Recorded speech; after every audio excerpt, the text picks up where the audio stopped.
Yeah, of course, first matchup between Knights Gaming and Mechanical Heart. And at the top left side, we've got from Knights Gaming, it's Sjak. And at the bottom side, who do we have, Balnoir? On the bottom side, we do have MeenSheep from Mechanical Heart. They have a really interesting abbreviation to their team, by the way, because their abbreviation goes like, meh. And it goes with the nickname of this player as well, because meh, MeenSheep. There you go. That's like, it's perfectly chosen from him. Yeah, Maybe exactly. he chose his name when he joined the team.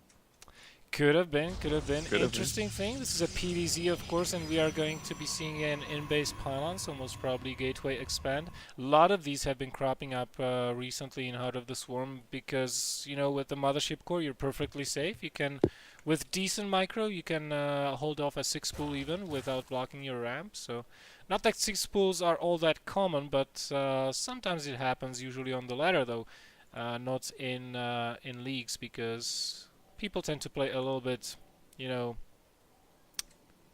tend to give you a good game. Let's say Yeah, it and like this. what I really like about the Mothership core, having it a little bit early, is that you get such a good scouting. You can also deny some links, and you can see where the Overlords are positioned to fly into the base later. So it gives you a little bit of an edge, definitely on scouting, and scouting is so important in this game.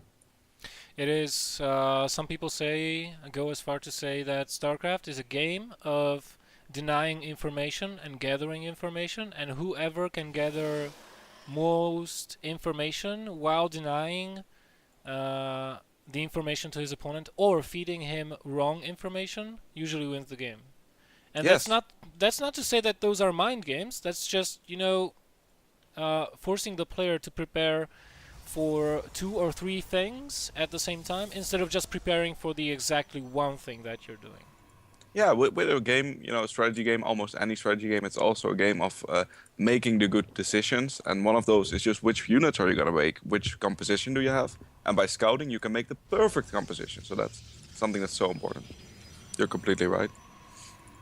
Now we do see that MeenSheep has a drone in the base from Sjak for a very long time. Sjak opted to get the Nexus before the Cybernetics core, and he hasn't made a Zealot, has he? Nope. Nope, but he is going to maybe. Yeah, There we go. There goes the Zod. Meanwhile, we do see that MeenSheep has put down his natural expansion. Of course, Sjak scouts this, and he's going to see that there are no gases being taken. The Queen will be coming out shortly, so perfect scouting time for Sjak. He will be able to get that probe out of there and save it even, because that one link will not kill it fast enough. The second one might, though, before it reaches the base. But decides to slack on the job. Yep, definitely slacking on up. Now we do see some really cool Zealots coming out from Sjak. It's a Dark Zealot with the skin, so he must be level 30 already. And he's starting the Warp Gate research. Chrono boosting out a lot of Zealots, actually. 2 queued up, 1 already out, so he might do some pressure with a few Zealots. Yeah, he's definitely going to. This is one of the things you can do when you make a gateway expand, because you're running only on 1 gas. You don't really have the gas to go Zealot, Stalker, Mothership, Core, Stalker. So usually what players do, they chrono boost a couple of Zealots and just attack with those Zealots or pressure with those Zealots and a Mothership Core. Let's see if he will be getting that one. Not yet, which I'm really surprised because you know, getting this high amount of Zealot not really going to do all that much for you. You can't just move out on the map with them. There's the Mothership Core, okay. Yes. Yeah, with the Mothership Core it becomes a lot more powerful, of course. A lot of options. And Zealots are really good against Zerglings. So if you can snipe off some Zerglings, that's a nice thing to do. And he probably expects the 3rd base coming up. So if he can get the Zealots to the 3rd base, might do some damage there. Definitely might. And still no gas is being taken by a sheep means that there will be no speed out for the longest of times. And we neither do have any Roach Warren yet. It is way too early for a Roach Warren anyways. But, you know, without that speed, no Spinecrawlers. I think at least this one Queen will for sure go down. Because all it takes is a couple of hits from the Zealots. Oh! He actually misclicked the Unbuildable Rocks there, was attacking it, and a perfect time warp snipes the Queen that way. Queen, of course, a little bit faster than Zealot. Now he's gonna have to force this off with drones, and I don't think that's gonna be a good trade, Balnoir. No, it's not. He will be losing a lot of those drones. We already see 11 workers have gone down. That Oh puts god. us to 38 probes versus 23 And drones with that of the Zerg. queen going down, there's nothing to kill this mothership core, so it's gonna pick Yeah. off a few extra drones.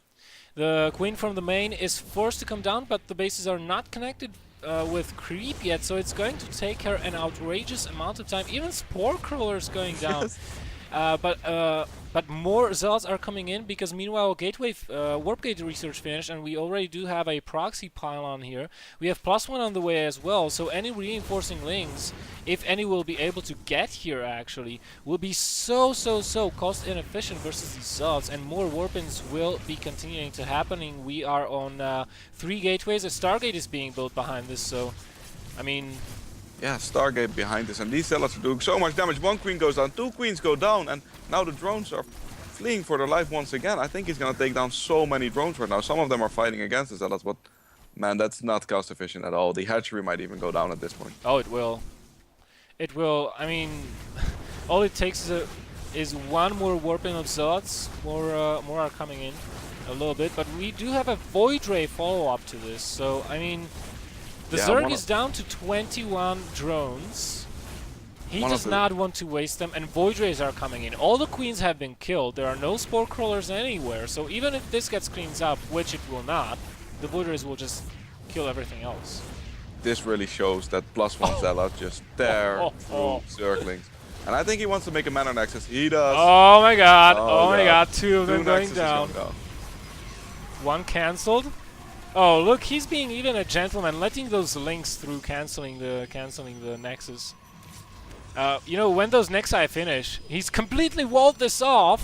When those nexi finish, he can just activate the nexus cannon on them and finish off this hatchery without actually losing any zealots. Yeah, he can do the photon overcharge on that nexus. I mean, the third base from Sheep has been untouched, but he doesn't have that many drones there. This is kind of over. Yeah, it's been over for a couple of minutes, but Yes. I gotta give it to Sheep. He's not giving He's trying. up. He's trying. He's fighting with the best of his ability. Speed finally kicking in as 10 Zerglings are being produced, but with only 10 drones mining. 6 drones mining. 5 drones even. I gotta give a props to that mothership core. Have you ever seen a mothership core with 13 kills? That's amazing. Not really. I know, right? 2 Nexi, GG.